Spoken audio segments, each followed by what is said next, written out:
The morning of silence. It was a quiet Sunday morning, July 1st, 2018, in the narrow lanes of Burari, North Delhi.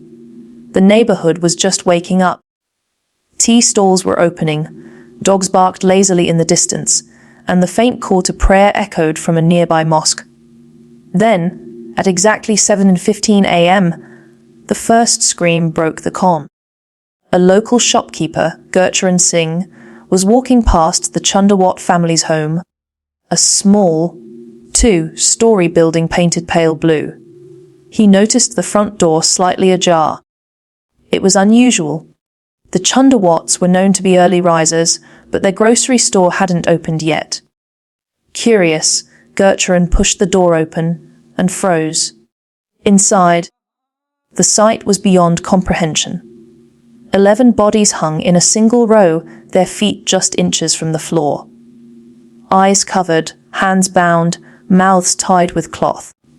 10 of them were hanging from an iron grill attached to the ceiling, while the eldest, the grandmother, Narayani Devi, lay lifeless on the floor.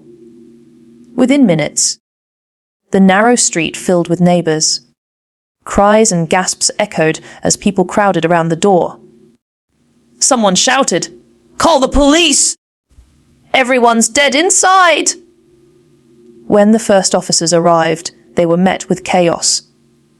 People screaming, phones recording, the smell of incense still lingering in the air. Detective Inspector Rakesh Kumar, one of the first responders, later said, "I've seen murders, I've seen suicides, but never anything like this. It looked like a ritual." The bodies were arranged with eerie precision, all facing the same direction, tied the same way. Each wore simple cotton clothes, their feet neatly aligned below the ceiling rods. Plastic stools lay scattered beneath them. And yet, there were no signs of struggle, no blood, no broken furniture, no forced entry. Every door and window was locked from the inside. Forensic teams moved in, cameras flashed, notes were scribbled. The investigators carefully cut the ropes and lowered the bodies one by one. Among them were 3 generations of the same family. The grandmother, her 2 sons, their wives, and 5 grandchildren. 11 lives gone in one night. Later that morning, inside the house, police inspection. The living room was filled with religious symbols. Images of Hindu deities, garlands, and a small wooden altar with candles still burning. On one wall, there were handwritten notes, prayers, mantras, and numbers. In the corner, officers found a bundle of papers, diaries, stacked neatly and dated year after year. They didn't know it yet, but those diaries would soon reveal a chilling secret behind the deaths. One officer whispered, "Sir, this isn't a robbery. It's something else." Meanwhile, outside, the media had already arrived. Cameras flashed. Reporters shouted into their microphones. 11 members of one family found dead. Delhi's biggest mystery in years. As the bodies were carried out under white sheets, the neighbors wept. The youngest victim was just 15, the oldest 80. To the people of Burari, the Chundawats had always seemed like a happy, close, knit family. They ran a small grocery store called Whole Hardware and Grocery. They were polite, religious, and well-liked. No one could understand, how could a family so normal, so peaceful, end like this? By noon, the area was sealed off. Detectives began reconstructing the final hours of the family's life. No suicide notes were found. No drugs in the kitchen. No poison in the food. Everything was in order, too much in order. Detective Kumar stood silently, looking up at the iron grill where the family had hanged themselves. There was something in the symmetry. The identical ropes, the matching knots, that didn't fit the chaos of a suicide. He muttered to his junior, This wasn't random. This was planned. The question was, by whom? That morning, as the sun rose over Delhi, the city woke up to one of the strangest and most haunting cases in modern Indian history. A family gone. Without a single scream heard, without a single sign of struggle. What could drive 11 people to die together, willingly or not? In the days that followed, the police would uncover something even darker. A world of belief, obedience, and fear, written across the pages of a diary. The perfect family, the morning chaos had settled, but a deeper question lingered in every mind. Who were the Chundawats? On the surface, they appeared ordinary, a middle-class family living in North Delhi's Burari neighborhood. Their house, modest yet tidy, reflected years of careful upkeep. Inside, photographs lined the walls, smiling faces frozen in birthdays, weddings, and Diwali celebrations. To anyone visiting, they seemed like a close-knit, joyful family. The patriarch, Lalit Chundawat, was a man in his early 50s. Known to neighbors as quiet and polite, he ran the family business, a small grocery and hardware store. His 2 sons, both married, shared responsibilities. The daughters-in-law were often seen buying vegetables, helping around the neighborhood, and chatting with friends. The grandchildren, ranging in age from 5 to 15, played cricket in the street or rode bicycles along the narrow lanes. It was this image of perfection that had neighbors confused. The Chundawats were respected, known for their humility and devotion. They regularly attended the local temple, participated in charity drives, and were considered role models in the community. Yet, beneath the surface, something was amiss. As investigators dug through the house, they uncovered stacks of handwritten diaries. Each member, from the patriarch down to the teenagers, had contributed entries. What appeared at first to be simple notes or reminders slowly revealed a pattern of obsession. The diaries spoke of Buddhayun, a ritualistic practice, allegedly guided by Lalit's spiritual visions. He had convinced his family that these visions were divine instructions, messages from God that would lead them to ultimate salvation. The entries detailed hours spent in meditation, symbolic acts, and strict adherence to rules. Deviating from these instructions, Lalit wrote, would bring misfortune or punishment. Neighbors recalled subtle oddities. Lalit would occasionally speak about a mysterious voice that guided him. The children, though outwardly normal, were instructed to maintain silence during certain hours. Friends sometimes commented on Lalit's rigid control over family decisions. What to eat, when to sleep, and even whom to trust.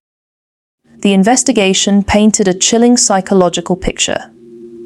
Lalit's influence was absolute. The diaries revealed that the family's belief in the ritual had become all-encompassing. They were convinced that performing the ritual correctly would ensure spiritual ascension, and any delay or mistake could have grave consequences. Detective Rakesh Kumar reflected on the pattern. This wasn't just faith, he said. It was an environment of control, psychological conditioning over years. The family had been groomed to obey without question. The deeper the police dug, the more evident it became that this was not a spontaneous tragedy. Each diary entry acted as a map, guiding the family's actions down to the smallest detail. The investigators found lists of supplies, ropes, stools, and cloth, meticulously prepared for a final act. The family's neighbors, meanwhile, were in disbelief. Rekha, a woman living next door, recalled a conversation from months earlier. Lalit told me that if we follow our heart and God's will, Everything will be fine. I never imagined what he meant. The perfect family, it seemed, was a carefully constructed facade. Publicly, they were cheerful, polite, and devout. Privately, they were entangled in a web of beliefs that had grown increasingly dark and controlling. As detectives pieced together the timeline, they realized that the ritual had been planned for weeks. The family purchased ropes, arranged the stools, and reviewed the diaries together in preparation. Nothing had been left to chance. Their coordinated actions suggested an eerie combination of devotion and obedience. Forensic psychologists later analyzed the case and identified it as a classic example of shared psychotic disorder, sometimes called folie familiale, a rare phenomenon where delusions are shared across a family. Lalit's authority had created a psychological environment in which questioning was impossible. By evening, police had reconstructed the family's last day. They had spent hours performing what they believed were sacred tasks. Meals were prepared and eaten, prayers recited, and the instructions from the diaries followed with meticulous precision. Every step was designed to fulfill a vision of spiritual liberation. As terrifyingly misguided as it was sincere, this chapter of the story highlighted a terrifying truth: appearances can be deceiving. A family that seemed perfect, loving, and ordinary on the outside could conceal a world of control, fear, and devotion that ultimately led to tragedy. As night fell over Burari, the city was left with a haunting question: how could devotion turn so deadly, and how many silent whispers of obedience can push people to the brink?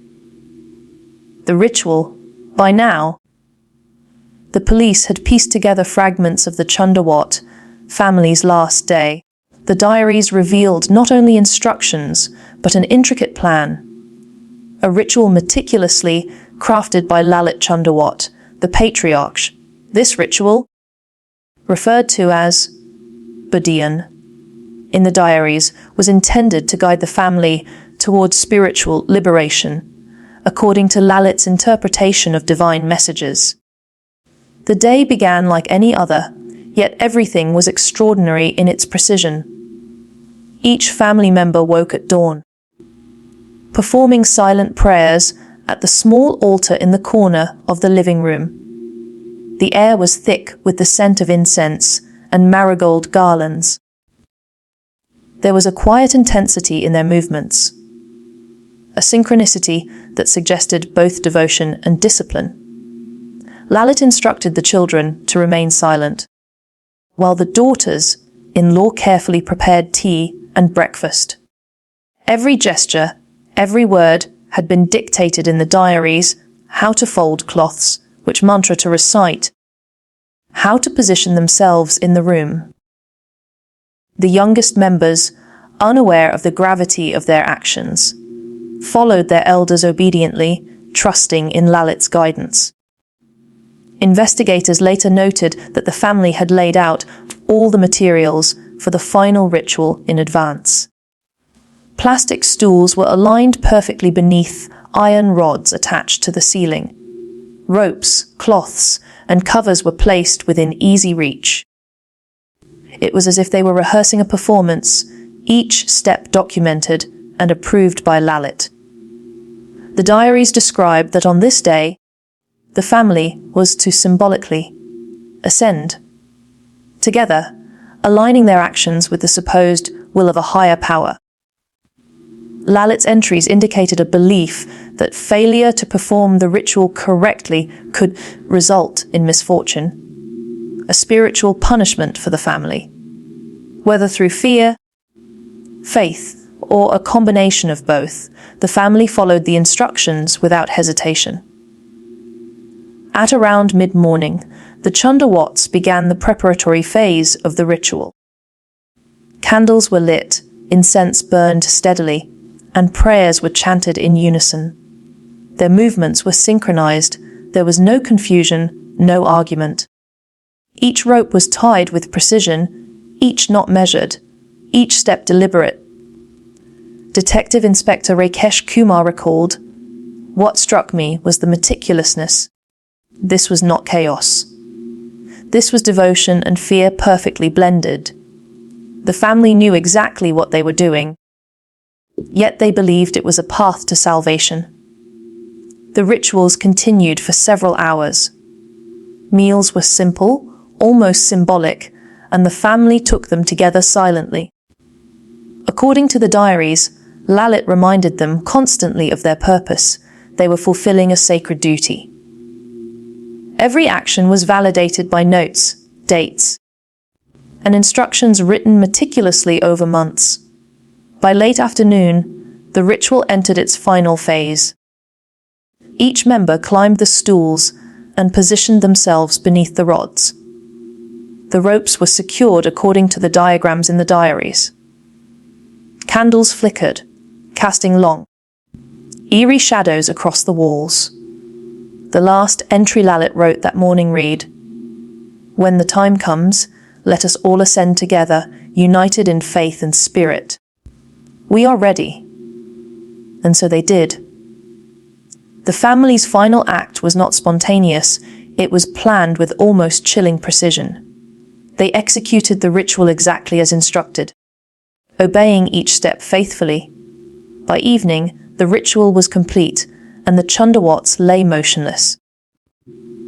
11 lives had vanished within the walls of that small house. Not through violence from outside, but through a shared devotion that had taken a fatal turn.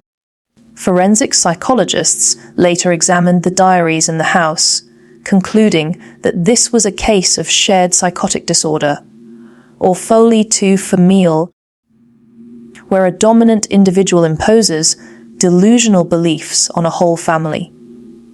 Lalit's authority created an environment in which dissent was impossible and obedience was absolute.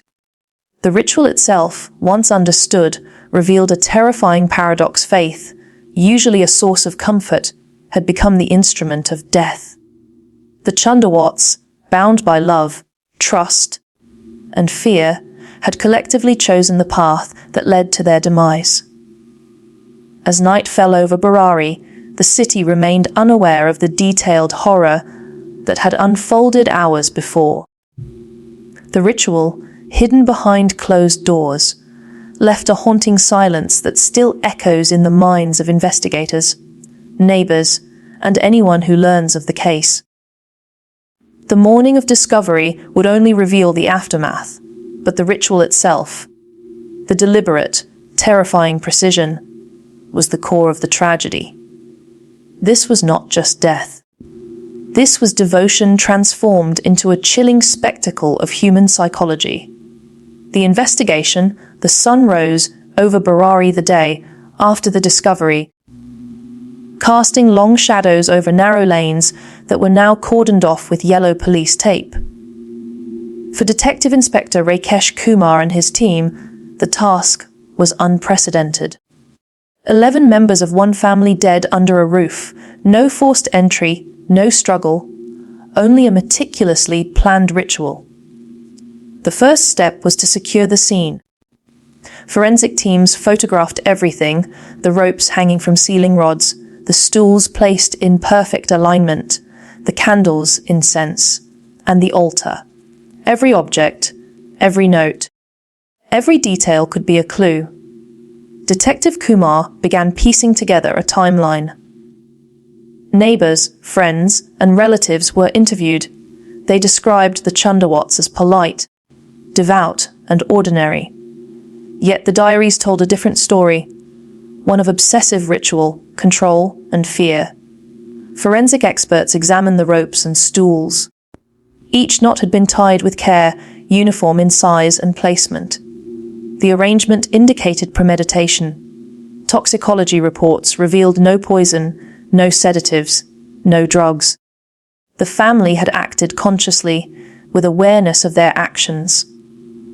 The next phase was psychological analysis.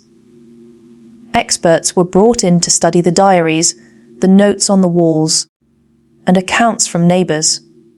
The conclusion was chilling. This was a case of shared psychotic disorder, or folie de famille. Lalit Chundawat, as the patriarch, had convinced his family that failure to follow the ritual would result in spiritual doom. Over years, he had exerted absolute control, blending faith with fear. Detectives also examined the diaries for patterns. Certain numbers, symbols, and repeated phrases suggested a ritualistic obsession. Every day was planned, every movement noted. Even small deviations, like the timing of meals or the positioning of objects, had been carefully logged. The investigation revealed that Lalit's instructions were not arbitrary. They were rooted in his interpretation of divine visions.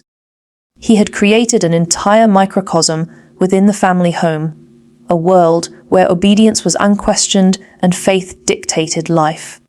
Meanwhile, neighbors shared fragments of unusual behavior. One neighbor, Rekha, recalled that the children were often quiet during certain hours. Another described Lalit scolding adults and children alike if they failed to adhere to minor rules. The family's public persona, cheerful, humble, ordinary, had masked a strict, almost militaristic household order. For Detective Kumar, the turning point was understanding the psychology behind the ritual. It wasn't just faith, it was manipulation and control over generations. Lalit's dominance ensured that the family acted in perfect coordination, believing that their collective obedience would achieve salvation. Evidence also included CCTV footage from the neighborhood. It showed the family leaving their house early in the morning, purchasing groceries, and returning home. Their actions calm, coordinated, and normal to an outside observer. There was no hint of the horror that would unfold hours later.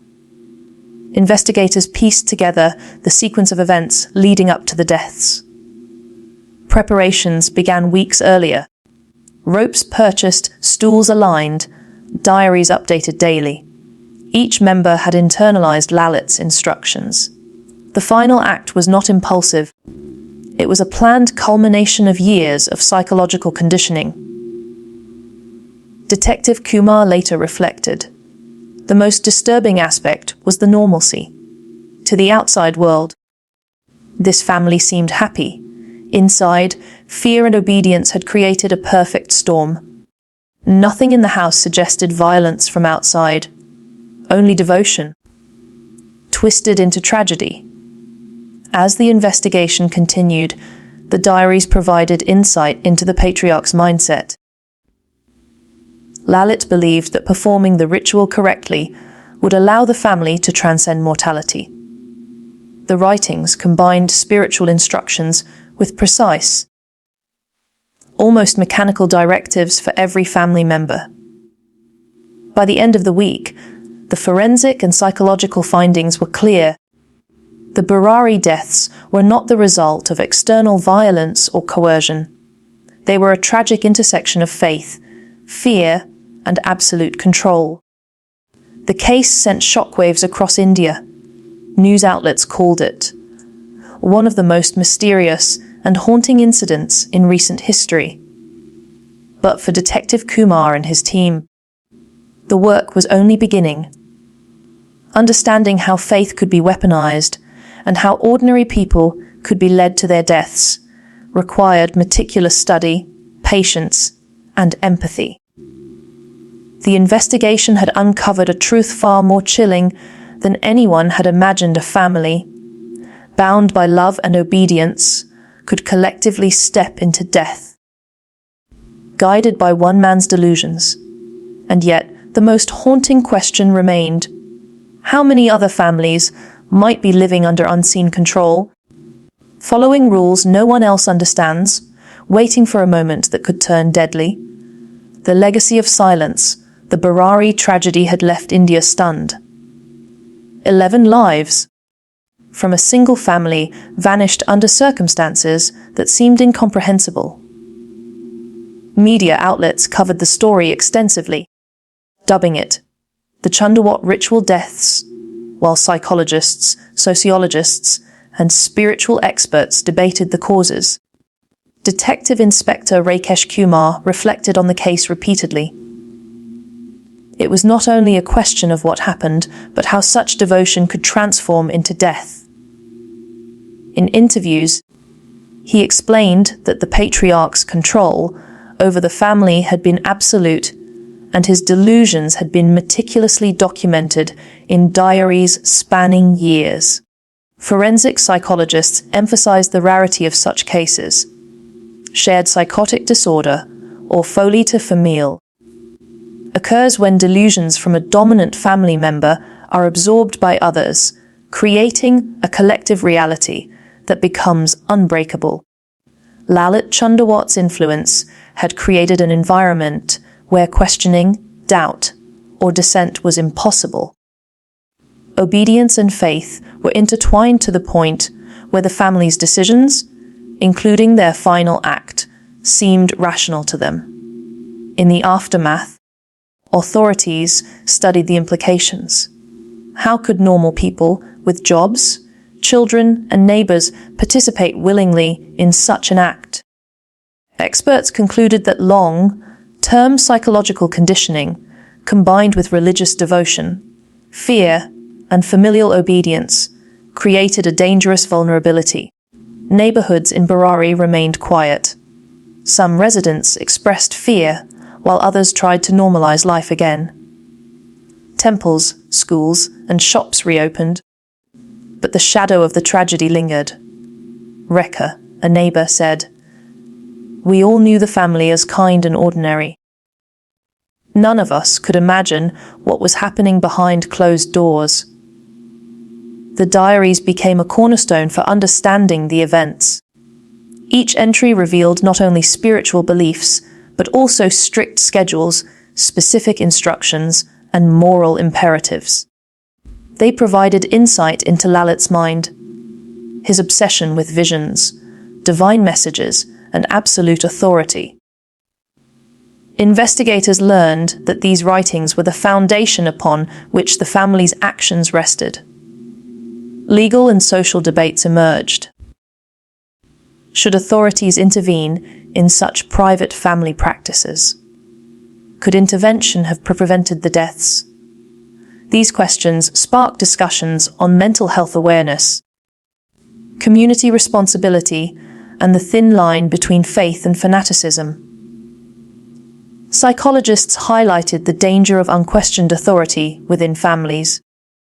While spiritual guidance can provide comfort, it can also become a tool of control, especially when combined with fear. The Chundawats were not violent. They were obedient. Their deaths were a tragic manifestation of extreme devotion, a warning for society at large. As months passed, the Burari deaths continued to be analyzed in criminology classes, documentaries, and news reports. The case remained a reference point for understanding shared psychosis, ritualistic belief systems, and family dynamics under extreme control. Detective Kumar, revisiting the case for a report, noted, "The silent witness here was the diaries themselves. They spoke volumes about belief, control, and tragedy. The lesson is clear: unchecked authority, even within families, can have catastrophic consequences." The legacy of silence extended beyond the Chundawats' home. Families, psychologists, and communities across India became more aware of mental health risks, family dynamics, and the importance of questioning authority when signs of obsession or delusion appear. Though the family was gone, their story continues to resonate, a haunting reminder of how love, faith, and obedience can intersect to create unimaginable tragedy. The silent witness, the Chundawat diaries, and the meticulously planned ritual serve as a testament to the fragile boundary between devotion and destruction. Even now, years later, the narrow lanes of Burari remain a silent witness. Shadows fall differently. Conversations pause, and the world remembers the 11 lives that vanished, leaving behind lessons carved in silence. The story of the Chundawats is over, but its echoes remind us all silence, obedience, and blind faith can sometimes speak louder than words, and sometimes with fatal consequences.